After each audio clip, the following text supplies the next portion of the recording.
Hello plant community, thanks for tuning into this channel. My name is Pam, and today you guys, I just decided to share with you at least 5 plants that I don't traditionally talk about. So I was actually looking through my collection, walking through here in the sunroom and of course in my home, and I came across a couple of plants that I don't really too much share with the plant community. I don't really know why in particularly, so I just wanted to dedicate this video to them because I do love these plants. They are equally providing me joy along with all my other plant babies, and so yeah, just wanted to share it with you. So let's just jump right into it in no particular order. I'm gonna start off with this beautiful Sansevieria. What is this? This is the Mantle Sensation, and I really love the color of this plant. I love it. Has about, let's see, 2, 4, 6, 7 actual plants in here. So if I wanted to separate them, I could if I wanted to, but I don't. I kind of like the look of it. I don't have it, still have it in its original planter. I never even potted this, and I may have had this plant for almost going on a year.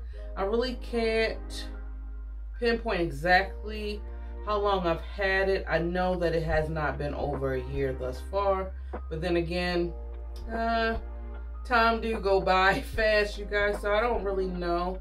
And I think I don't talk about this plant too much because actually this was one of the hottest, I think, snake plants at the time to get. And I do believe when I was looking for specimens of this, the prices at the time was kind of up there, even for small samples. So I got a good, I know I got a good deal on this variety of plant. I can't remember exactly where I purchased it, unfortunately, but I do love it because it gives you, to me, it gives me that like sea vibe, and I love the different colors of green, not to mention the pink, not pink, but the creamy color. So I think it really does stand out beside a nice darker green plant. And I think another reason why I don't really talk about this, you guys, is because I don't do much with this plant. I know that sometimes I can be an overwaterer at times, especially with my snake plants, you guys, and honestly, I'm trying my best to learn to pull back when it comes to them. I think I have the watering regimen down packed to an extent in like the fall and winter months, but I think my challenge a little bit is in the growing season where I feel like I still could be just watering them a little bit too much, considering I don't even put this one outside. So and I think I'm actually, next growing season, I may just actually put this outside and see how it acts. I'm hoping that I can get some big growth like I have gotten with the tall snake plant that I actually have in my dining room. But I love it because you can actually just literally, I sit and clearly I forget all about it, you guys, because I don't even think I've ever, have I? I don't even know if I've ever talked to you guys about this plant, but I'm shining the spotlight on this plant today nonetheless. So Sansevieria, what, Mantle Sensation, am I saying that right? Trying to put these planters down without risking breaking is a challenge. I don't want to break my planters. Okay, my next one, you guys, I know if I talked about this plant, honestly, it must have been the very beginning stages of me even creating this channel. I can't even really remember.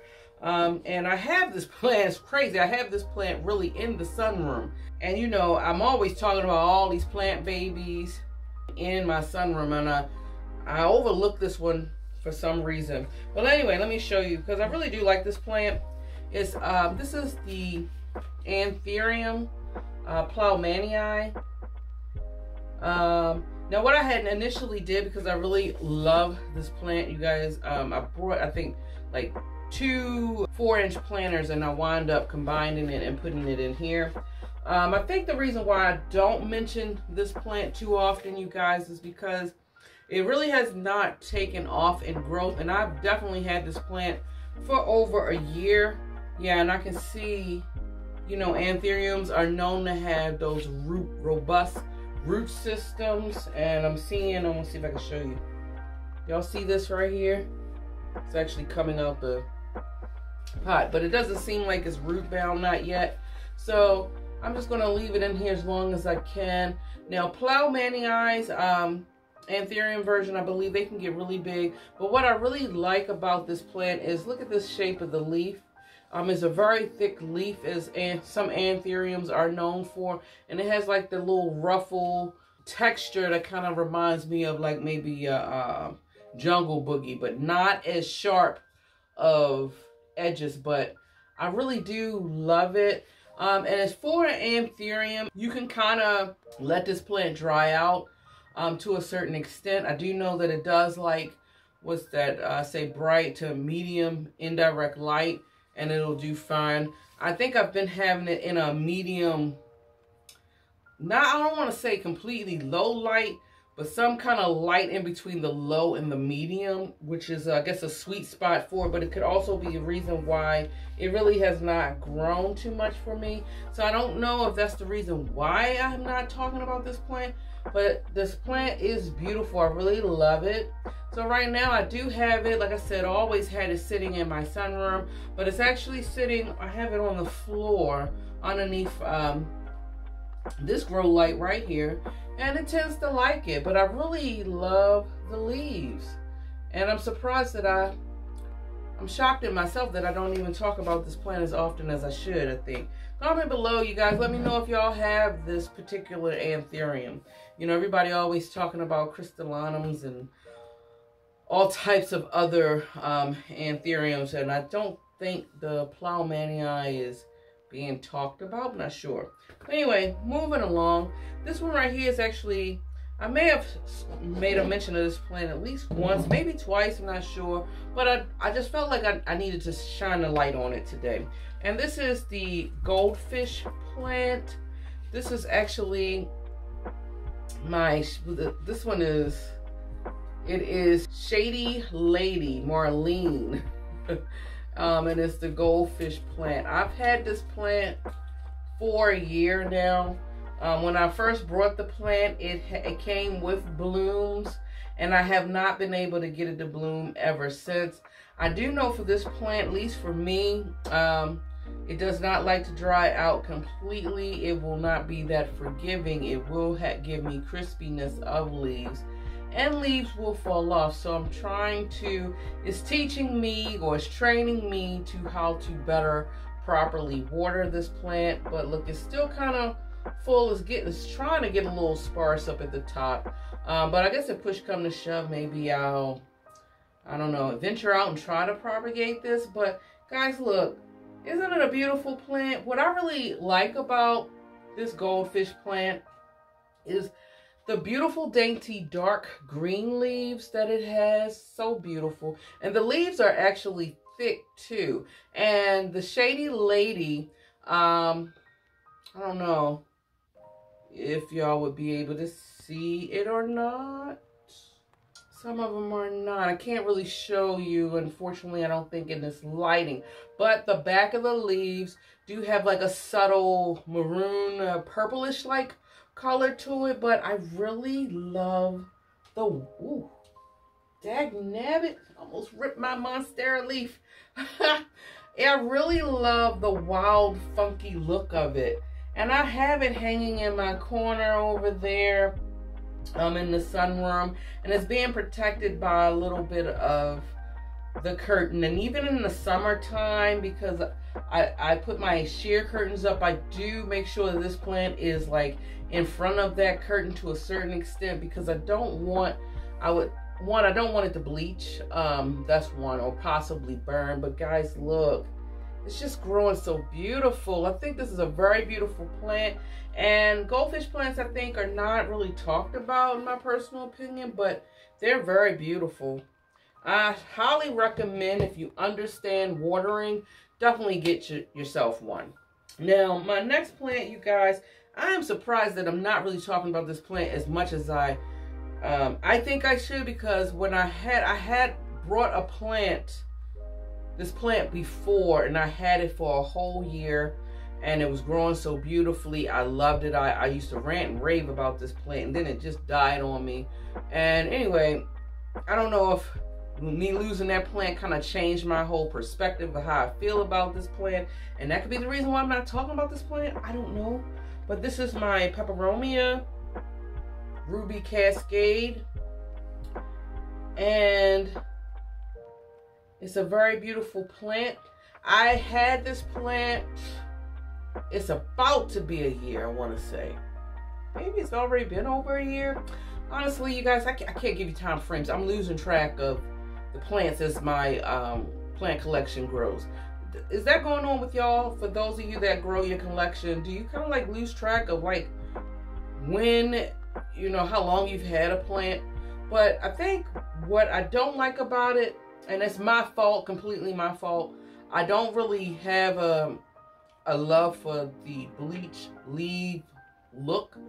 And I have this completely at a window in here.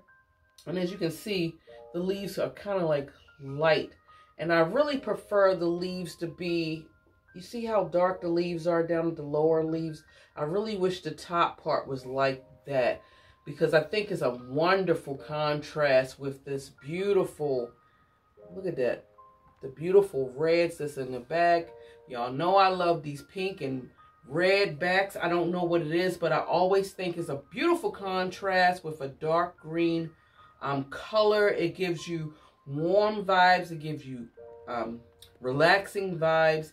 And I love the fact that the leaves are dainty. I don't need this plant to have huge leaves. They are thick leaves when they are well watered. Almost feel succulent like. This plant loves to have a sweet spot between that bright to medium indirect light, as well as being dried out. The root system for this, as most peperomias are, is very delicate roots, so they can easily do a root rot situation if you overwatered them. And I think that's what happened with my very first plant that I brought you guys, and I didn't even know it because it showed no signs from looking at the actual plant. So with this one, and I don't know if that's hurting it or not, I have been intentionally making sure that I do not water this plant. But at the same time, it's still in its original soil. And this soil is rock hard, bone dry, you guys. I'm going to definitely have to give it a good drink. And because it's so dry, I may have to break it up a little bit with a little stick to aerate the soil a little bit to make sure that the nutrients is getting to this plant, because I don't want to kill it, you guys, because I mean, it's just, do y'all have a Ruby Cascade? Please comment below and let me know. But yeah, I love it. And my last and final plant, but definitely is equally as important as all the other four you guys that I showed you, is actually, I believe I had this plant for a year, or maybe it will be a year. No, forget about it, right? Okay, Ripsalis, you guys. The mistletoe cactus. I love this plant because of its unique structure. I'm getting into plants that are giving me different looks, textures, shapes, perhaps colors. And there's something really prehistoric looking when it comes to this plant. It looks like little fingers or alien fingers that's just crawling all over the plant, and I think it gives it a funky vibe to this plant. Another thing that I do also like about it is the fact that you would think by looking at it that the feel of it would have like sticky tendrils or something like that, but the white part of the plant is just really fuzzy, and I don't know, it's just such a cool texture. And I mean, I am in love with this plant. What I'm learning, though, I don't think this plant really likes to be completely dried out. I do think that you probably should give it a drink once it gets like 3/4 of the way dried out, and then give it a nice drink. I had it initially, you guys, growing in my sunroom, and it was getting a little bit too much light, and it was crisping up too fast, too quickly, and I wasn't able to actually, I think, maintain the watering schedule. So this plant, although it's getting medium indirect light, I would say, it's hanging in my bedroom, and ever since I did that, This is the part that is up against the wall, actually, you guys. So, of course, you know, you're going to see it being completely full in the front, which is okay. But I think I found a sweet spot for it. I don't plan on actually bringing it out here. I can see me actually bringing it out here, but I probably would have to not have it so close to the window next time, and just keep an eye on the watering regimen. But yeah, comment below, y'all, let me know if y'all have this plant. So this one was a real quick and fun one, you guys. I just wanted to share with you, spotlight my plant babies that I do not talk about. Hey, you guys, share with me in the comments. Let me know, do y'all have any plant that's part of your collection that you may not be really like leaning over or messing with them all the time or in their face all the time? You know, comment below. I would love to know your plant varieties as well. And yeah, so we can just have a conversation and just start it off. But this pretty much is this video, you guys. Keep in mind, if you love foliage as much as I do and you love listening to planty things, definitely subscribe if you have not.